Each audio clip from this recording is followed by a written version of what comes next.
Those who know me well enough know that I love Star Wars. It's not even hard to deduce that fact. Just go and rewatch my first video and you can see that I'm wearing an Empire Strikes Back shirt, and there's an assortment of Star Wars knickknacks on the shelf behind me, which has slowly but surely spread to the living room, where R2 and C-3PO now stand proudly below the Millennium Falcon, much to the frustration of my girlfriend. Now, I grew up during the prequel era, and ironically, given it's my least favourite of the three films, my earliest memory of Star Wars was actually catching a glimpse of Attack of the Clones on TV and being intrigued from then onwards.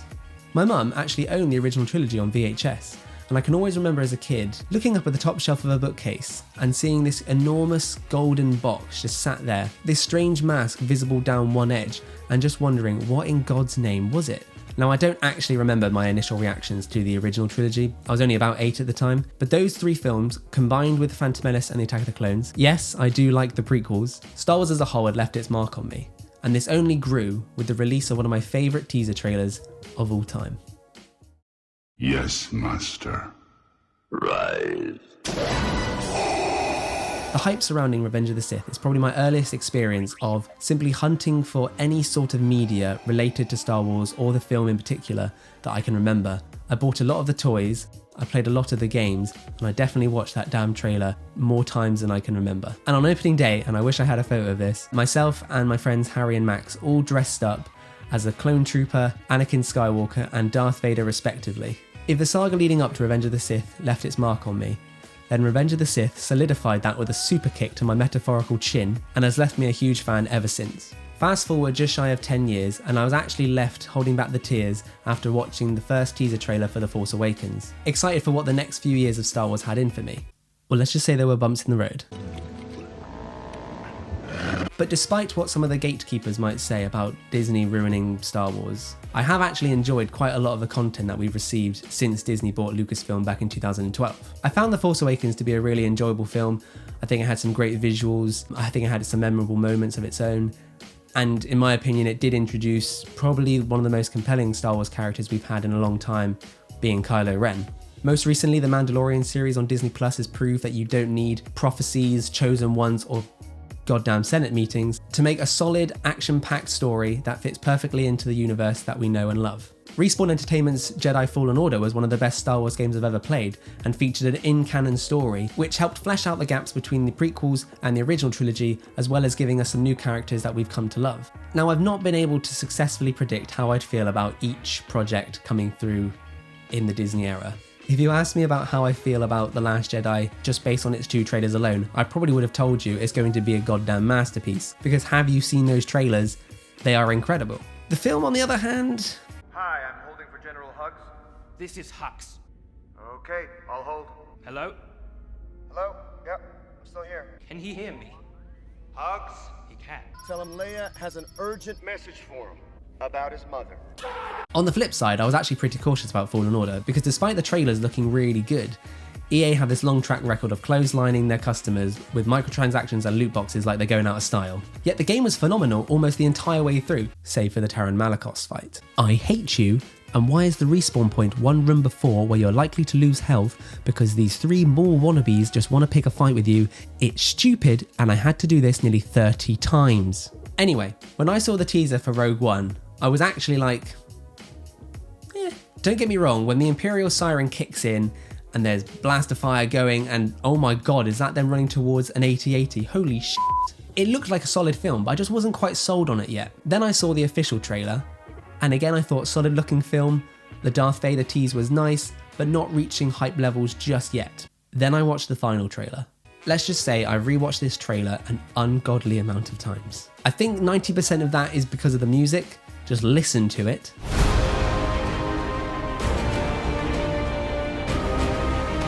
They've no idea we're coming. But I think it finally gave me that Star Wars feeling. A small band of unlikely souls, way out of their depth, doing whatever it takes to save a galaxy from overwhelming odds. I was ready. For me, Rogue One is the strongest film that Disney have put out in their Star Wars lineup. It's no secret to those who I've ranted to at the pub or on Twitter that 2/3 of the sequel trilogy, my reaction is mixed to fairly negative. I thought Solo was okay? So it's not like the competition is close in my eyes, but there is something so inherently Star Wars about Rogue One that the others just didn't nail for me. I rewatched the film recently for this video, and one thing I really picked up on this time was how well the power dynamic between the Empire and the Rebellion is handled here. Jeremy Jans has actually made a very good video on his channel about why the First Order isn't very intimidating, and I have to say, for the most part, I agree. For example, Hux, a character who I did like in The Force Awakens, basically becomes the butt of the joke twice.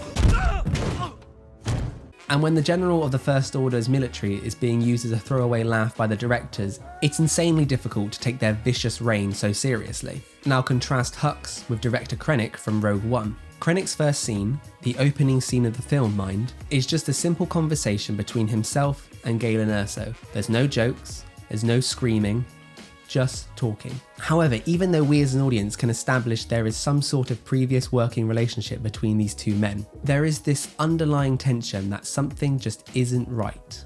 Krennic is entirely in control of this conversation.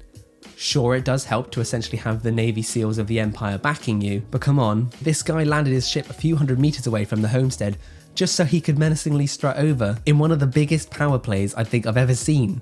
In my eyes, it is instantly believable that he can command troops that will follow his orders without question. This same dynamic is also shown during the Battle of Scarif. Whilst the rebels have the surprise advantage initially, once the Empire is able to mobilise and get on the counterattack, they're very quick to turn the tide of battle. It's only when the rebel fleet actually arrives that they're able to pull the struggle back a bit, but even then it's still obvious that this is a losing fight. It's a very delicate balancing act that for me resulted in the best ground battles that we've seen in the franchise, where both sides are shown taking heavy casualties in what truly feels like a gritty depiction of war. It also helps that this version of Star Wars looks so damn good. I'm not a camera operator or a VFX artist, so I can't confidently tell you the logistics behind how they achieve this. There's a great reel by ILM showcasing their work on the film, which I'm showing now, and I'll also leave a link to it in the description below. But regardless, there are so many moments in this film where I am left with goosebumps purely on a visual standpoint. Krennic's ship flying over planetary rings, the reveal of the Death Star's construction, the Star Destroyer over Jeddah, this explosion reaching out into space, pretty much everything about the space battle over Scarif, this shot, which actually saddens me quite a lot now because it was pointed out to me that you can see the Rebel Hammerhead ship, which caused this, going down with the two Star Destroyers. This shot, just look at how terrifyingly beautiful that is. I also want to say that I really do love Michael Giacchino's score for this film. It's obviously not as recognisable or iconic as John Williams' original work, but the entire sequence from the Death Star arriving above Scarif to when the credits roll has some of my favourite music in all of Star Wars. Rogue One's cast of characters doesn't disappoint either, for the most part. Now, I've already touched upon Krennic being a really good villain for the story, so what about the heroes? I really like that Jyn Erso doesn't start out as this morally righteous, let's take down the Empire kind of character. The fact that she has this ignorance to the war surrounding her really leads to some great moments of dialogue. I especially love her response to Saw Gerrera when he asks, "You can stand to see the Imperial flag reign across the galaxy." It's not a problem if you don't look up. It's such a naive answer, but it perfectly sums up her point of view at this time in the film, and it's only once her father's message is received that she starts to understand the gravity of the situation. One thing the film does really well is highlighting the fact that in a war, no side is truly good, so to speak. In the same conversation, Jyn mentions to Saw that the Rebel Alliance, which to Star Wars fans represents the fight to free the galaxy, has actually only ever brought her pain. Rogue One doesn't shy away from this, but instead dives deeper into the darker side of military espionage and tactics. And this is shown best through Cassian Andor. Honestly, from the trailers, I thought this guy was genuinely going to be this kind-hearted, witty, charming freedom fighter, essentially like a hybrid between Han Solo and Luke Skywalker. But that image got punted so hard out of the window it left the atmosphere, because in the first 5 minutes of seeing this guy on screen, he comforts and then straight up murders a friendly informant just because he might endanger his escape.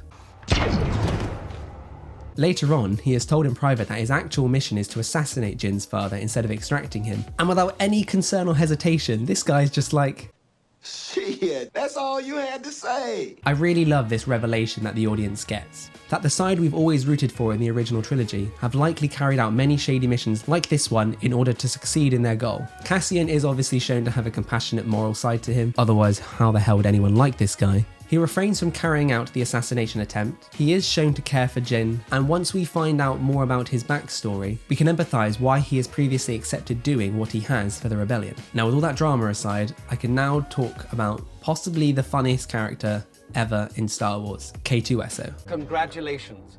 You are being rescued.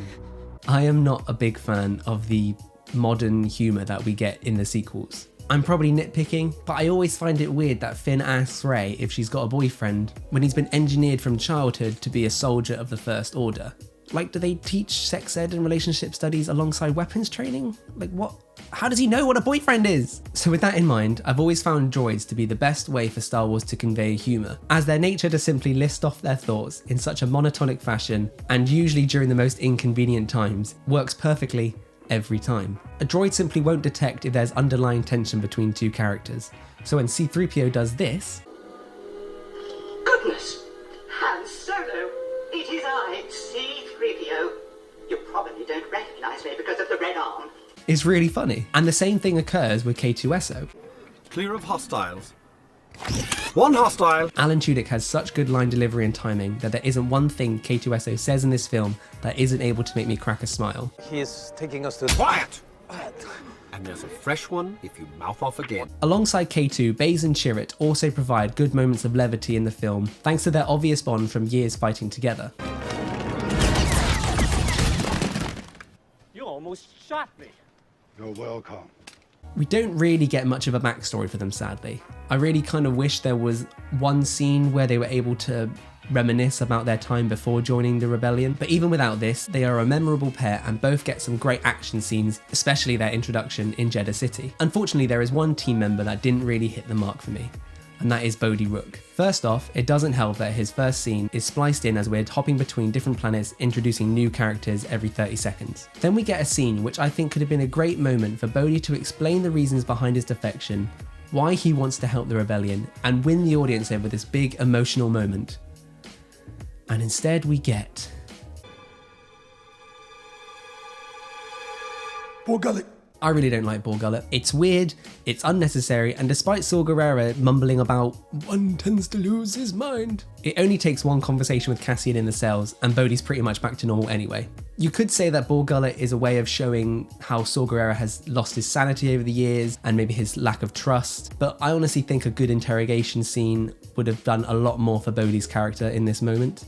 Look, I really, really love this film. As I said before, there is this obvious love and feel that is so typically Star Wars running through every crevice of Rogue One. And even with the discussion of reshoots, I think Gareth Edwards did a really good job bringing his vision of Star Wars to the big screen. I could do without Bor Gullet. I wish Bodhi was better developed than just I'm the pilot, I'm the pilot, I'm the pilot. I would look back at re-editing the sequence where we jump between multiple planets in such quick succession. Honestly, even just transitioning straight from Jyn in her cell to the prison transport escape would have helped quite a lot. At least then we can go to Cassian's scene, then Bodhi's scene, then to Yavin 4, instead of having to jump back to Jyn a second time. I know some people have problems with it. I didn't really mind the inclusion of CGI Tarkin and Leia. Tarkin is especially so staggeringly close to realistic. It should be commended, even if it does kind of border the line of the uncanny valley a little bit too close. I kind of wish Krennic was just the sole villain in this so we had more time on screen, but given Tarkin is so important in A New Hope, it makes sense to include him here. However, these are really just minor gripes at the end of the day,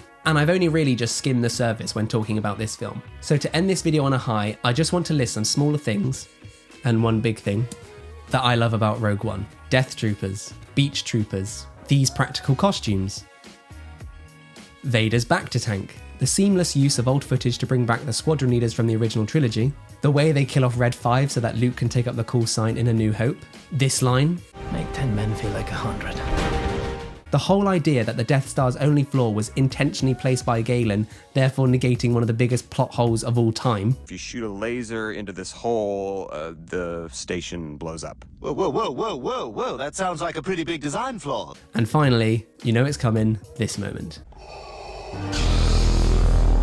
Just quickly, skip ahead about 15 seconds if you've not finished Fallen Order. Between this scene and this moment in Fallen Order, Vader has essentially become like a horror villain at this point. He always obviously had this intimidating aura about him in the original trilogy, but to actually see him wipe the floor with these rebels, I was going berserk in the cinema. There's so many details to pick up on. The realization that the door failing to open is likely due to Vader holding it with the Force, as when he gets to the door it opens perfectly. The fact he waited to turn on his lightsaber just for that reveal, like... Surprise, motherfucker! keeping this guy pinned to the ceiling just for that badass over-the-shoulder kill. And earlier we even see Vader say, "Prepare a boarding party." and then he just rocks up alone anyway, like, I am the one who knocks. it's total fan service, and just like the rest of the film, I absolutely love it. Thank you for watching, everyone. I hope you've enjoyed this change to the norm with the first film discussion on the channel. Maybe I'll even talk down the line of why the sequel trilogy just didn't work for me in more depth, but we'll see. I hope you're all staying safe out there, and I look forward to seeing you next time. Bye.